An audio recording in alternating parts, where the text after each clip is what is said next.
창세기 신학 강좌 56번째 시간이고요. 오늘은 창세기 21장 8절부터 21절의 말씀을 가지고 이 여종과 그 아들을 내쫓으라 라는 제목으로 함께 나누기를 원합니다. 먼저 8절부터 21절까지 저와 여러분이 한 절씩 교독하시도록 하겠습니다. 아이가 자라매 젖을 떼고 이삭이 젖을 떼는 날에 아브라함이 큰 잔치를 베풀었더라. 사라가 먼저 아브라함의 아들 애굽 여인 하갈의 아들 이삭을 그가 아브라함에게 이르되 이 여종과 그 아들을 내쫓으라. 이 종의 아들은 내 아들 이삭과 함께 기업을 얻지 못하리라 하므로 아브라함이 그의 아들로 말미암아 그의 이름에 근심이 되었더니 하나님이 아브라함에게 이르시되 네 아이나 네 여종으로 말미암아 근심하지 말고 사라가 내게 이른 말을 다 들으라. 이삭에게서 나는 자라야 내 씨라 부를 것임이니라. 내가 그로 한 민족을 이게 하리라 하시니라. 아브라함이 아침에 일찍이 일어나 떡과 물 한 가죽 부대를 가져다가 하갈의 어깨에 메워주고 그 아이를 데리고 가게 하니 하갈이 나가서 브엘세바 광야에서 방황하더니 가족부대에 물이 들었으리라. 그 자식을 덤불 아래에 두고 이르되 아이가 죽는 것을 차마 보지 못하겠다 하고 화살 한바탕 거리 떨어져 마주 앉아 바라보며 소리내어 우니 하나님이 그 어린 아이의 소리를 들으셨으므로 하나님의 사자가 하늘에서부터 하갈을 불러이시되 하갈아 무슨 일 있냐 두려워하지 말라. 하나님이 저기 있는 아이의 소리를 들으셨나니 일어나 아이를 일으켜 네 손으로 붙들라. 그가 큰 민족을 이루게 하리라 하시니라. 하나님이 하갈의 눈을 밝히셨으므로 샘물을 보고 가서 가족들이 물을 채우다가 그 아이에게 마시게 하였더라. 하나님이 그 아이와 함께 계심에 그가 장성하여 광야에서 거주하며 활 쏘는 자가 되었더니 그가 바람 광야에 거주할 때 그의 어머니가 그를 위하여 애굽에서 아내를 얻어주었더라. 아멘. 오늘 이 사건의 배경이 8절에 나와져 있는데요. 먼저 시간적 배경을 보시면 이삭이 젖을 떼는 날이라고 이야기 나와 있죠. 유대 사람들 그리고 그때 그 고대 근동 지방에 있는 사람들은 보통 한 3세나 4세 정도 되면 젖을 뗀다고 합니다. 그러니까 요즘 아이들 키울 때는 보통 다 돌 때 되면 젖 떼고 다 하잖아요. 이유식 그 전에 시작하고 하는데 아주 늦게 3살이나 4살쯤 돼야 이제 이유식을 시작한다고 합니다. 근데 이때는 젖을 떼는 날은 이제 그때까지 이제 안 죽고 살아 있었다는 거죠. 옛날 이제 우리나라에서는 100일 잔치, 돌잔치 하는 것처럼 이때까지 안 죽고 살아 있었으니까 그걸 이제 축하하고 셀레브레이트하고 그런 잔치를 벌이는 것이죠. 공간적 배경은 그 잔치가 베풀어진 연회장이고요. 여기서 주목할 것은 이 연회를 즐기지 못하는 자들이 가족들 중에 있습니다. 이 연회 장소에서는 묵고 즐기고 그래야 되잖아요. 즐거워하고. 근데 연회를 즐기지 못하는 자들이 있는데 그 자들이 누굴까요? 하갈과 이스마엘이겠죠. 요런 그 사건의 배경을 가지고 오늘 사건을 바라보시면 되겠습니다. 9절 보시면 이 사건의 발단이 나와 있는데요. 사라가 본즉 아브라함의 아들 애굽 여인 하갈의 아들이 이삭을 놀리는지라. 이것이 사건의 발단입니다. 이스마엘이 이삭을 놀리잖아요. 이스마엘을 한번 생각해 보면 이 이스마엘은 그때 당시에 17세에서 18세 정도 되는 건장한 청년이었을 거라 이렇게 생각을 되어지고요. 왜냐하면 이제 이스마엘이 낳고 난 다음에 그 이삭을 낳기까지 시간이 그만큼 걸렸으니까요. 이 이스마엘은 누구의 아들입니까? 아브라함의 아들입니다. 아브라함의 아들이죠. 그런데 이 아브라함의 아들인데 이 아브라함의 아들을 뭐라고 이야기하고 있냐면 사라가 애굽 여인 하갈의 아들이다 이렇게 이야기합니다. 이방인이라는 거죠. 애굽 여인 하갈의 아들이다 이렇게 이야기를 합니다. 그러면서 이제 갈등이 시작이 되는데요. 이 갈등의 시작은 이스마엘이 이삭을 놀리는 것으로 시작됩니다. 이스마엘의 어머니인 하갈도 사라를 놀렸죠. 사라를 멸시했었습니다. 16장 4절로 가볼까요? 창세기 16장 4절입니다. 아브라함이 하갈과 동침하였더니 하갈이 임신함에 그가 자기의 임신함을 알고 그의 여주인을 멸시한지라. 어머니가 했던 것처럼 똑같이 아들도 이삭을 사라의 아들 이삭을 놀리고 멸시하는 장면이 드러나 있죠. 여기서 놀림이라는 단어가 히브리어로는 짝이라고 하는데요. 이게 여러 뜻으로 쓰여집니다. 예를 들면 스포츠 하는 거, 그러니까 즐겁게 노는 거, 플레이 하는 거, 그다음에 성관계 하는 거, 그다음에 또 여러 가지 이제 연회에서 즐겁게 노는 거 이런 단어들로 많이 쓰여지는데요. 39장 14절로 한번 가보겠습니다. 창세기 39장 14절은 어떻게 쓰여졌는가 한번 보겠습니다.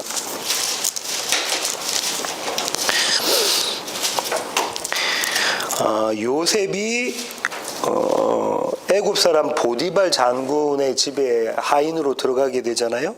그 보디발의 아내가 지금 이렇게 이야기하고 있는 것이죠. 그 여인의 집 사람들을 불러서 그들에게 이르되 보라 주인이 히브리 사람을 우리에게 데려다가 우리를 희롱하게 하는도다. 그가 나와 동침하고자 내게로 들어오므로 내가 크게 소리 질렀더니, 사실은 보디발의 아내가 요셉을 유혹을 했는데 지금 어떻게 이야기하냐면 반대로 보디발의 아내가 요셉이 자기를 희롱했다라고 하잖아요. 이 희롱이 이 단어입니다. 놀리다, 그러니까 성관계 같은 이런 그런 거죠. 그 다음에 17절 한번 볼까요? 39장 17절 똑같이 나오는데요. 이 말로 그에게 말하여 이르되 당신이 우리에게 데려온 히브리 종이 나를 희롱하려고 내게로 들어왔으므로. 히브리 종이 이제 희롱하는 그 그림이 그려져 있잖아요. 이 단어는 원래의 뜻은 어떤 의미를 갖고 있냐면 웃음이라는 뜻을 가지고 있어요. 근데 웃음이라는 뜻을 가지고 있는 이름을 갖고 있는 사람이 이삭이잖아요. 그럼 뭐가 있냐면 이스마엘은 내가 이삭을 대신하겠다라는 신학적인 의미가 여기 들어가 있는 겁니다. 이스마엘이 이삭을 놀리잖아요. 놀림이라는 뜻 안에는 웃음이라는 게 있다고요.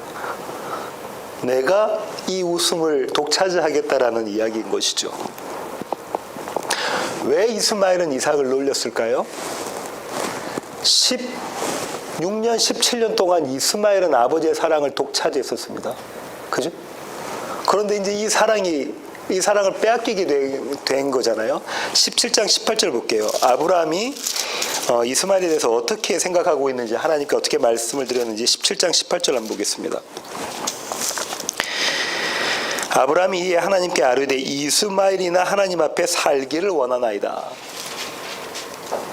아브라함은 이 이스마엘을 끔찍하게 사랑했었습니다. 이스마엘을 낳을 때도 늙은 나이에 노년의 아이를 낳았거든요. 그리고 한 외아들밖에 없었으니까, 안 그러면 자기 종한테 가업을 물려줄 판이었는데 이제 아들이 생긴 거죠. 그렇게 사랑했던 아들이었는데 이 이삭이 태어나면서 자기의 사랑을, 아버지의 사랑을 빼앗겨 버린 거죠. 그러니까 놀리는 거죠. 예, 그렇습니다. 이스마엘은 이삭을 언약의 상속자로 인정하기가 싫었던 거죠. 그래서 그걸 거부합니다. 다시 말하면 이 말은 하나님의 뜻을 거부하고 하나님 뜻에 불순종하는 거죠. 이삭이 하나님께서 허락하신 언약의 상속자이기 때문에 아브라함의 재산의 상속자는 이삭이 되어야 되는데 그거 용납 못하겠다는 거죠. 이스마엘이 지금 그런 이유로 이삭을 놀립니다. 10절과 11절 보시면요. 제가 한번 읽어볼게요.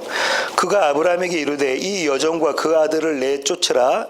이 종의 아들은 내 아들 이삭과 함께 기업을 얻지 못하리라 하므로 아브라함이 그의 아들로 말미암아 그 일이 매우 근심이 되었더니, 갈등이 이제 증폭이 되어집니다. 사라가 이런 요구를 합니다. 내쫓아라. 네 아내, 그 다음에 네 아들 다 내쫓아라고 추방을 요청하죠. 그리고 그 추방을 요청하는 이유를 뭐라고 되냐면 상속을 시켜주지 않기 위해서 상속권을 박탈시켜야 되겠다라고 이야기를 하는 것이죠. 사라는 이렇게 요구합니다. 이런 사라의 모습을 보면 이기적인 사람이라고 생각이 되어지죠. 왜냐하면 이스마엘은 누구 때문에 아브라함으로부터 얻은 거죠? 사라가 제안했단 말이죠. 사라가 제안해서 내 종으로부터 아들을 얻으세요. 근데 그 아들과 그 종을 지금 내쫓는 모습이잖아요. 아주 이기적인 사라의 모습이잖아요. 세상의 눈에 보기는 그렇습니다. 사람의 눈에 보기는 그런데 하나님은 이 이기적인 사라가 하나님 뜻에 합한 사람이라고 말씀하시는 것이죠. 왜? 약속의 아들은 이삭이기 때문에 그렇습니다. 이스마엘과 하갈은 내쫓아야 되는 사람들이라는 것이죠. 이때 아브라함은 내적인 갈등이 있습니다. 아까 말씀드린 것처럼 이스마엘과 이삭의 관계는 뗄래야 뗄 수 없는 부정, 아버지의 사랑을 갖고 있는 그런 관계였거든요. 이 아기가 태어나면서부터 젖먹일 때부터 해서 걸음마 할 때, 그 다음에 같이 뭐 양을 치거나 또 뭐 소를 치거나 이랬던 모습들을 같이 했던, 그렇게 아버지와 아들이 같은 좋은 깊은 밀접한 관계를, 친밀한 관계를 가졌던 그 이스마엘을 내쫓으라라고 이야기하는 거죠. 내적인 갈등이 생기는 겁니다. 아브라함은 이 둘 다를 버릴 수가 없는 거예요. 누구도 버릴 수 없냐면 이삭도 버릴 수가 없고 이스마엘도 버릴 수 없는 겁니다. 주님께서 이런 말씀하셨죠. 돈과 하나님을 동시에 섬길 수가 없다. 한 명 그 돈과 하나님 중에 한쪽은 반드시 버려야 되는 것이다라는 것이죠. 이 장면이 그 장면인 겁니다. 이스마엘이냐 이삭이냐 선택을 해서 이스마엘은 버려야 되는, 추방해야 되는 그런 상황인 것이죠. 여기서 이렇게 이야기합니다. 아브라함이 그의 아들로 말미암아 그 일이 매우 근심이 되었더니, 매우 근심이 되다라는 표현을 쓰고 있는데, 이 근심이라는 단어가 라악인데요, 히브리어로 죄, 악, 나쁜 거예요. 그러니까는 아브라함의 입장에서는 자기의 아들인, 첫째 아들인 이스마엘을 내쫓는 것, 광야로 내쫓는 것이 자기에게는 죄고 악이고 나쁜 것이다라고 생각하고 있는 것이죠. 하나님 편에서 보면, 이게 아이러니예요. 하나님 편에서 보면 이게 뭐죠? 선인 거죠. 하나님 편에서 보면 의인 거죠. 예, 좋은 것이다, 그런 겁니다. 12절부터 13절 한번 보겠습니다. 하나님이 아브라함에게 이르시되 네 아이나 네 여종으로 말미암아 근심하지 말고 사라가 내게 이른 말을 다 들으라. 이삭에게서 나는 자라야 내 씨라 부를 것임이니라. 그러나 여종의 아들도 내 씨니 내가 그로 한 민족을 이루게 하리라 하신지라. 하나님께서 이런 말씀하시죠. 사라의 말을 들어라. 이때 사라는 어떤 역할을 하게 되냐면 선지자의 역할을 합니다. 예언자의 역할을 해요. 하나님의 말씀, 하나님의 약속을 받은 자의 모습을 역할을 하고 있는 것이죠. 사람의 눈에는 아까 말씀드린 것처럼 이기적인 모습으로 보일지라도 하나님의 작전과 계획과 약속을 준행하는 사람이 있던 것이죠. 그것이 하나님의 뜻이다. 사라의 말이 하나님의 뜻이다. 그리고 너는 근심하지 말라라고 하나님께서 말씀하시죠. 그리고 언약을 재확인시키십니다. 이삭에게서 나는 자라야 네 씨다. 다른 사람이 아니라 이삭에게서 나는 사람이다. 찾아볼까요? 12장 2절부터 3절입니다. 3절. 첫 번째 하나님께서 아브라함이 주셨던 약속이죠. 내가 너로 큰 민족을 이루고 내게 복을 주어 내 이름을 창대하게 하리니 너는 복이 될지라. 너를 축복하는 자에게는 내가 복을 내리고 너를 저주하는 자에게는 내가 저주하리니 땅의 모든 족속이 너로 말미암아 복을 얻을 것이라 하신지라. 좀 넘기셔서요. 17장 7절 8절. 내가 내 언약을 나와 너 및 내 대대 후손 사이에 세워서 영원한 언약을 삼고 너와 내 후손의 하나님이 되리라. 내가 너와 내 후손에게 내가 거류하는 이 땅 곧 가나안 온 땅을 주어 영원한 기업이 되게 하고 나는 그들의 하나님이 되리라. 약속이 조금 더 발전해 나가는 모습입니다. 네 후손으로 말미암아 그렇게 하겠다라고 하시죠. 처음엔 너 아브라함, 그다음 네 후손. 한 번 더 찾아보겠습니다. 18장 18절. 아브라함은 강대한 나라가 되고 천하 만민은 그로 말미암아 복을 받게 될 것이 아니냐. 그러면서 그 얘기를 계속하고요. 그 다음에 22장 16절 18절 볼까요? 17절 보겠습니다. 내가 내게 큰 복을 주고 내 씨가 크게 번성하여 하늘의 별과 같고 바닷가의 모래와 같게 하리니 네 씨가 그 대적의 성문을 차지하리라. 또 네 씨로 말미암아 천하 만민이 복을 받으리니 이는 내가 나의 말을 준행하였음이니라 하셨더라. 이 씨가 이삭이라는 거고 이 씨는 결국 예수 그리스도라는 이야기인 거죠. 그렇게 발전되어 가고 이것을 재확인시켜 주시는 겁니다. 그런데 조금 이해하기 어려운 말씀을 하나님이 하시는데 그게 이건 거죠. 그런데 여종에게서 난 자도 네 씨니까 그 씨도 이스마엘도 한 민족의 머리가 되게 하겠다라고 이야기를 하세요. 이 얘기가 그대로 나와 있는 게 아까 16장 11절인데요. 한번 가보세요. 창세기 16장 11절입니다. 10절부터 볼까요? 여호와의 사자가 또 그에게 이르되 내가 네 씨를 크게 번성하여 그 수가 많아 셀 수 없게 하리라. 여호와의 사자가 또 그에게 이르되 네가 임신하였은즉 아들을 낳으리니 그 이름을 이스마엘이라 하라. 이는 여호와께서 네 고통을 들으셨습니다. 지금 뭐라고 이야기하는 거죠? 여호와의 사자가 하나님께서 이스마엘에게 아브라함의 축복과 같은 축복을 주시는 것처럼 보여진다 그죠? 근데 제가 지난번 16장 말씀드릴 때 어떻게 말씀드렸나요? 세상의 눈으로 봤을 때는 동일한 축복처럼 보여지는 장면이라고 말씀을 드렸다죠. 세상의 눈으로 봤을 때는 동일한 장면이지만 12절 보시면 그것이 동일하지 않다는 것을 알 수가 있죠. 그가 사람 중에 들나귀같이 되리니 그의 손이 모든 사람을 치겠고 모든 사람의 손이 그를 칠지며 그가 모든 형제와 대항해서 살리라 하니라. 어떤 모습인 거죠? 강한 자, 용사, 내피림 되어져서 세상에서 봤을 때는 축복된 모습으로 사는 이거 이야기하는 것이다라고 말씀을 드렸다죠. 오늘 본문으로 다시 돌아오셔서요. 14절 보겠습니다. 아브라함이 아침에 일찍이 일어나 떡과 물 한 가죽 부대를 가져다가 하갈의 어깨에 메워주고 그 아이를 데리고 가게 하니 하갈이 나가서 브엘세바 광야에서 방황하더니. 아브라함이 아침에 일찍 일어납니다. 이 아침에 일찍 일어났다는 것은 하나님의 명령에 순종했다, 기꺼이 순종했다라는 의미가 되고요. 떡과 물 가죽 한 부대를 챙겨줬는데 이거는 그냥 광야에 나가면 최소한의 양식인 거예요. 얼마지 않아 목말라 갈증에 의해서 죽게 되는 그 모습인데 이 정도 챙겨주었죠. 그리고 광야로 추방합니다. 여기서 광야로 추방한다라는 걸 가지고 여러분이 생각하셔야 되는 게 있어요. 그게 누구냐면 아담과 가인입니다. 아담을 한번 볼까요? 창세기 3장 24절로 가볼게요. 창세기 3장 24절입니다. 이같이 하나님이 그 사람을 쫓아내시고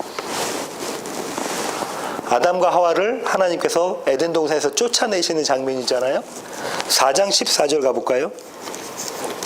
가인이 여호와 앞을 떠나서 에덴 동쪽 노 땅에 거주하더니 하나님께서 쫓아내시죠. 그러니까 지금 이 이스마엘은 모습 가운데 아담과 가인의 모습이 담겨져 있는 그림을 우리가 이해할 수 있겠다, 그죠? 발견낼 수가 있습니다. 브엘세바 광야에서 하갈과 그의 아들 이스마엘이 방황을 하게 되는데요. 브엘세바라는 뜻은 어떤 거냐면 일곱 우물입니다. 이게 아이러니죠. 근데 이 브엘세바에서 갈증으로 목말라서 하갈과 이스마엘이 죽게 된단 말이죠. 어디세요? 일곱 우물. 일곱이라는 건 완성이잖아요. 완성된 샘 곁에 있으면서도 죽게 되는 모습, 그 그림이 그려져 있는 거죠. 참 아이러니입니다. 하갈은 자기 스스로 눈을 닫아버렸어요. 16절 한번 볼까요? 이르되 아이가 죽는 것을 차마 보지 못하겠다. 자기 아들 이스마엘이 목말라 죽는 것을 내가 보지 못하겠다 하고 눈을 닫아버렸죠. 그 곁에 있는 일곱 우물도 보이지 않는 것입니다. 그죠? 그렇습니다. 15, 16절 제가 한번 다시 읽어볼게요. 가죽부대에 물이 떨어진지라 그 자식을 관목덤불 아래에 두고 이르되 아이가 죽는 것을 참아 보지 못하겠다 하고 화살 한바탕 거리 떨어져 마주 앉아 바라보며 소리내어 우니. 사막에서 물이 고갈되어진 장면이죠. 하갈은 자기 아들 이스마엘을 관목덤불 아래에 둡니다. 이거 왜 그러냐면 이제 그늘진 곳이잖아요. 그리고 자기는 떨어져 있고 아무래도 여자보다는 남자가 먼저 죽게 되겠죠. 갈증 이런 걸 견디지 못해서. 예, 그렇습니다. 죽는 것을 참아보지 못하는 어머니의 하갈의 마음이 여기서 그려져 있고요. 그런데 여기 잘 보셔야 될 건 그렇다면 이스마엘이 죽는 이유는 뭘까요? 물이 없어서입니다. 그게 정답이에요. 그곳은 어디라고요? 완성된 우물, 샘이 있는 곳인데 거기에서 물이 없어서 죽어가고 있는 모습이라는 거예요. 이스마엘과 하갈은 그렇게 죽어가는 모습이라는 것이죠. 17절부터 21절입니다. 하나님이 그 어린아이의 소리를 들으셨으므로 하나님의 사자가 하늘에서부터 하갈을 불러 이르시되 하갈아 무슨 일이냐 두려워하지 말라 하나님이 저기 있는 아이의 소리를 들으셨나니 일어나 아이를 일으켜 내 손으로 붙들라 그가 큰 민족을 이루게 하리라 하시니라. 하나님이 하갈의 눈을 밝히셨으므로 샘물을 보고 가서 가죽부대 물을 채워다가 그 아이에게 마시게 하였더라. 하나님이 그 아이와 함께 계시며 그가 장성하여 광야에서 거주하며 활 쏘는 자가 되었더니 그가 바란 광야에 거주할 때에 그의 어머니가 그를 위하여 애굽 땅에서 아내를 얻어 주었더라. 하갈의 눈이 밝아집니다. 누구 때문에요? 하나님께서 하갈의 눈을 밝히시죠. 그때까지 옆에 있던 샘을 못 봤는데 이때 눈이 밝아지니까 샘물을 보고 우물을 보고 그 물을 길어다가 자기 아들에게 먹입니다. 그리고 자기 아들이 회생을 하게 되죠. 하나님께서 하갈에게 이렇게 말씀하시죠. 자기 아들인 이스마엘이 큰 민족을 이루겠다. 하나님 그와 함께 계셔서 그렇게 하겠다라고 이야기하십니다. 그 모습을 이렇게 성경 기자 모세는 이야기를 하고 있는데요. 일단 이스마엘이 장성해져서 강해져서 힘을 얻게 되어져서 광야에서 거주하게 되는데 활 쏘는 자가 되는 거죠. 칼을 쓰고 활을 쏘는 자, 이 활 쏘는 자 그림은 창세기 앞에서 나왔었다죠. 가인의 후손들 이야기 쭉 하면서 활 쏘는 자에 대한 그림이 나와져 있었다 그죠. 그 장면으로 부흥하는 큰 민족을 이루는 그림인 거죠. 그리고 이 이스마엘은 아내를 어디서 취하죠? 애굽. 엄마가 어디 출신입니까? 애굽 사람입니다. 그러니까 세상에서 아내를 취하는 그림. 근데 세상은 이것을 보고 뭐라고 하냐면 복이라고 이야기한다고 그러죠. 복이라고 한다.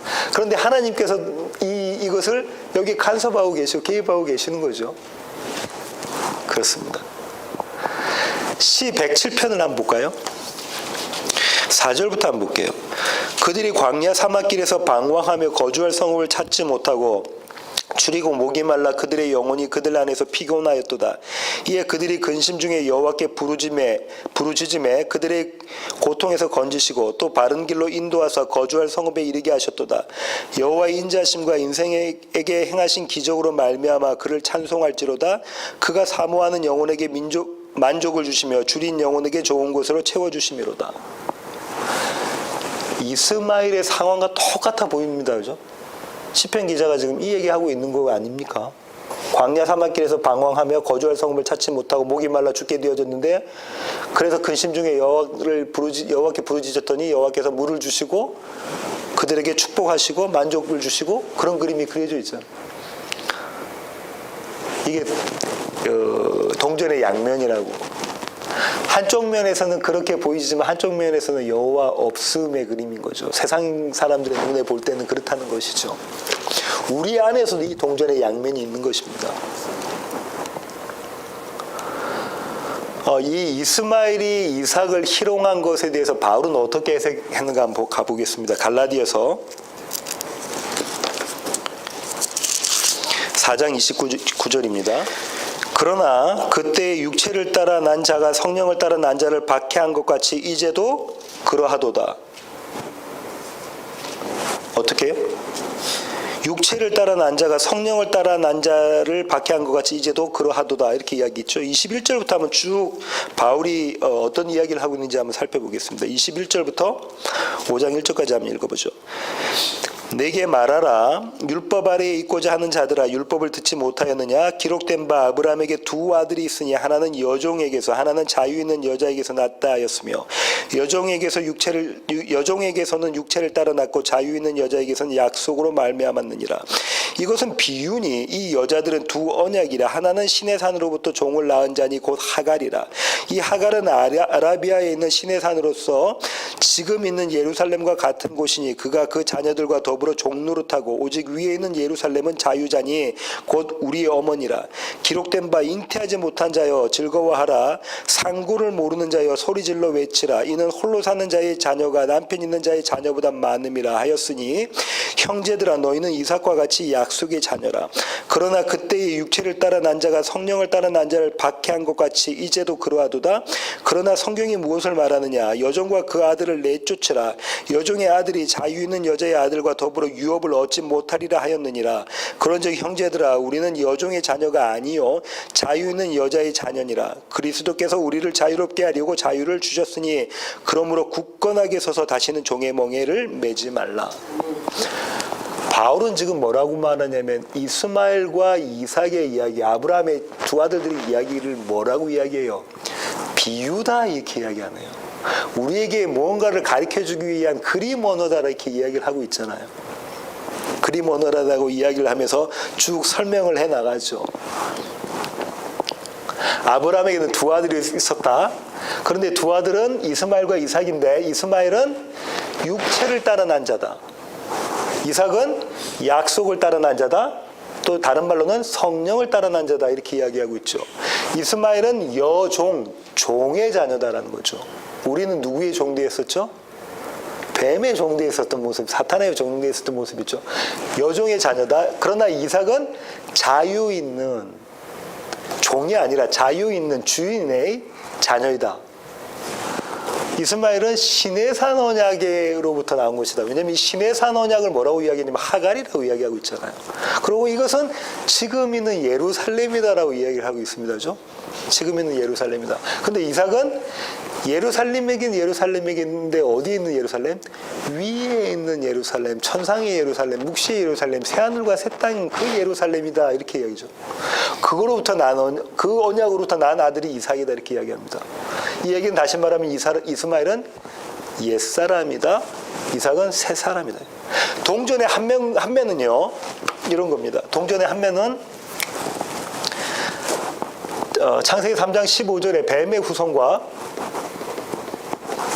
여인의 후손이 있잖아요. 이스마엘의 계열은 뱀의 후손이다라는 이야기고 이삭의 계열은 여인의 후손이다 이 얘기입니다. 그러니까 믿는 자와 믿지 않는 자의 이야기임과 동시에 우리 안에서는 이스마엘의 옛사람 된 이스마엘의 모습과 새사람 된 이삭의 모습이 동시에 그려져 있는 거라고요. 바울이 지금 그 얘기를 하고 있단 말입니다. 바울이 그 얘기하고 있잖아요. 이 얘기가 그러면서 이렇게 이야기를 하죠. 이 이삭은 우리가 낳을 수 있는 자, 우리가 이삭이 우리가 되고 싶어도 되는 것이 아니라고 이야기를 합니다. 어떻게 표현을 하고 있냐면 이사야에 있는 이야기를 가지고 와서 이렇게 표현하죠. 27절 한번 보세요. 잉태하지 못한 자여 즐거워하라. 상고를 모르는 자여. 상고를 모르는 자는 잉태하지 못했으니까는 해산의 고통을 모르는 거잖아요. 그 자들아 소리질러 외쳐라. 홀로 사는 자 과부들아 기뻐해라고 하는 거죠. 과부들아 좋아해라는 거죠. 왜 이들이 그러죠? 공통점이 뭐예요? 잉태하지 못하는 자, 남편이 있어도 잉태하지 못하는 자, 상고를 경험하지 못한 자, 과부들. 공통점이 뭡니까? 자식을 못 낳는 거잖아요. 아들을 못 낳는 거잖아요. 아들을 못 낳는 자들인데 뭐라고 이야기하고 있죠? 남편이 있는 자녀보다 훨씬 자녀가 더 많다라고 이야기하고 있잖아요. 뭐 얘기하는 겁니까? 불가능한 가운데 가능케 하신 것이다라는 거예요. 사라 이야기하고 있는 거잖아요. 사라 이야기하고 있는 거고 예수님의 족보에 나와 있는 사라로부터 시작한 그죠? 예수님의 족보에 나와 있는 이방 여인들의 모습과 맨 마지막에 마라라는 이름을 가진 마리아의 모습까지 아이를 낳을 수 없는 너희들이 아이를 낳게 된 것, 새 사람이 된 것, 이것 하나님의 절대적인 능력이다. 너에게 나온 것이 아니다. 이거 설명하고 있는 거죠. 바로 그 얘기하고 있습니다.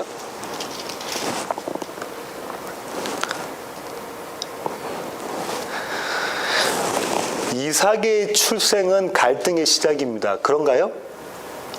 이삭이 태어나기 전에는 이스마엘 혼자 괜찮았죠? 이삭의 출생은 갈등의 시작입니다. 저와 여러분에도 마찬가지죠. 이 바울이 이삭을 누구라고 한다고요? 새 사람, 이스마엘은 옛 사람. 옛사람만 있을 때는 갈등이 없는데 새 사람이 있으면, 새 언약이 우리 가운데 있으면 갈등이 생기게 되는 거죠. 갈등이 시작됩니다. 그 갈등은 어떤 모습으로 드러나냐면 힘 있어 보이는 자가 힘 없어 보이는 자를 놀리는 모습으로, 다시 말하면 그 자의 원래의 참 웃음을 세상의 웃음으로 바꾸는 모습으로 드러나는 거예요. 힘 있어 보이는 자가 가인이었죠. 힘 없어 보이는 자가 아벨. 힘 있어 보이는 자가 이스마엘이었죠. 힘이 없어 보이는 자가 이삭. 힘 있어 보이는 자가 에서였고 힘 없어 보이는 자가 야곱. 힘 있어 보이는 자가 사울이었고 힘 없어 보이는 자가 다윗. 이들은 이들을 괴롭히고 죽이려 하는 방법인 거예요. 괴롭히고 죽이려고 하는 방법.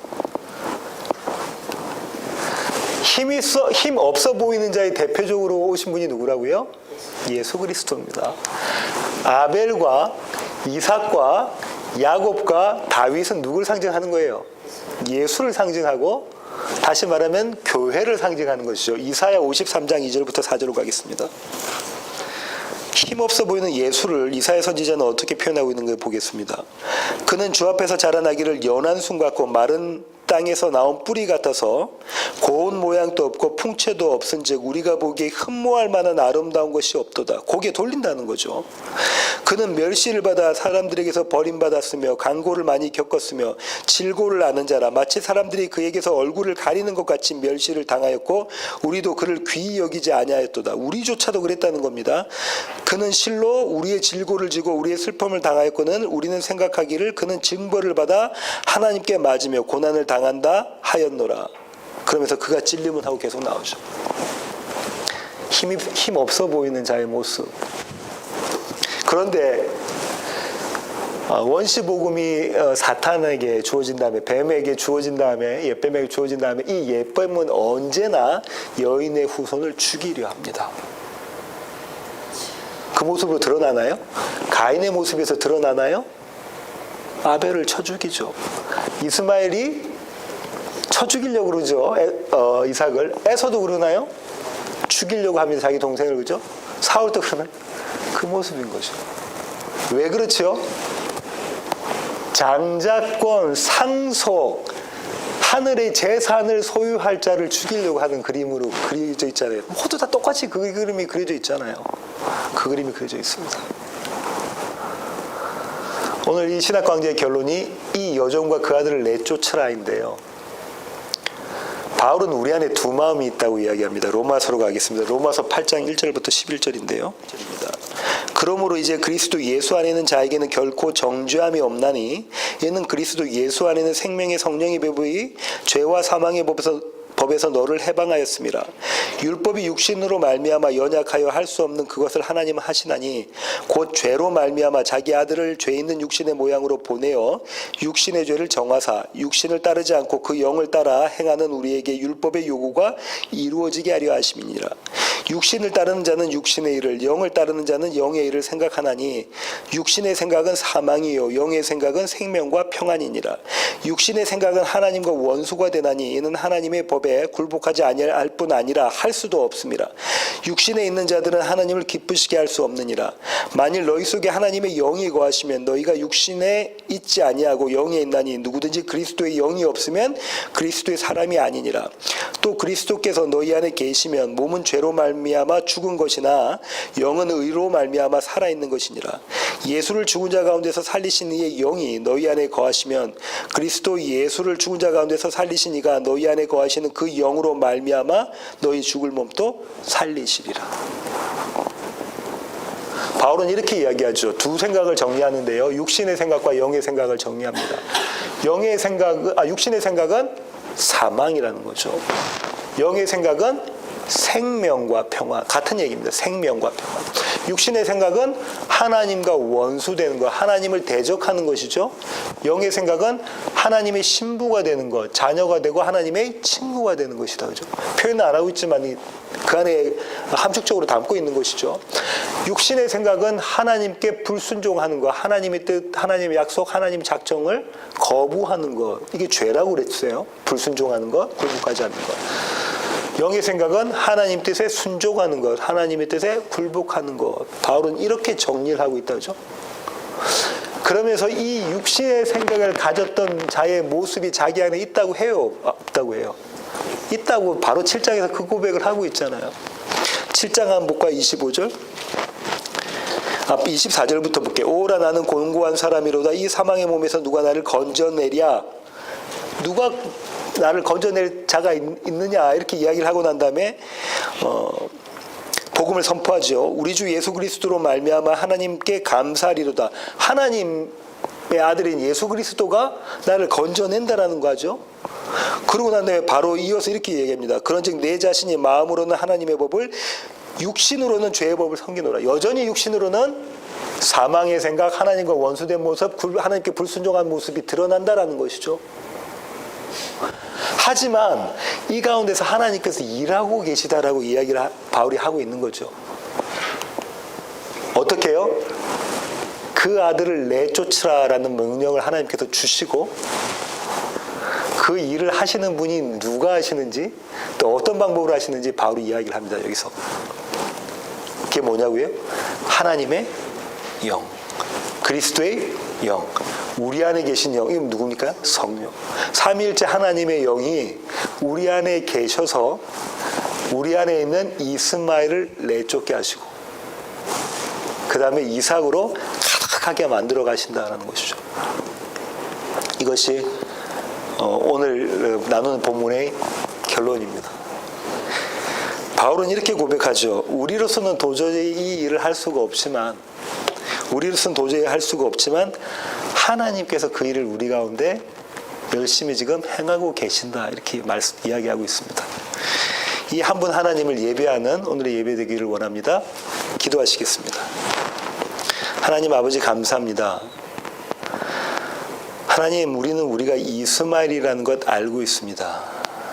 하지만 우리 안에 이스마엘로 그대로 우리를 내버려 두지 않으시고 우리에게 이삭을 주셔서 우리로 하여금 아버지 하나님을 예배하고 찬양할 수 있는 그런 기회 허락하여 주시니 감사합니다. 하나님, 이것들이 우리의 노력과 우리의 실력으로 이루어지는 것이 아니라 우리 안에 계시는 아버지의 영, 아들의 영, 성령으로 말미암아 그렇게 되는 것임을 주님 저희들이 깨닫습니다. 그래서 한 분 하나님만을 찬양하는 저희들 되게 하여 주시옵소서. 주님 감사합니다. 예수님의 귀하신 이름으로 기도합니다. 아멘.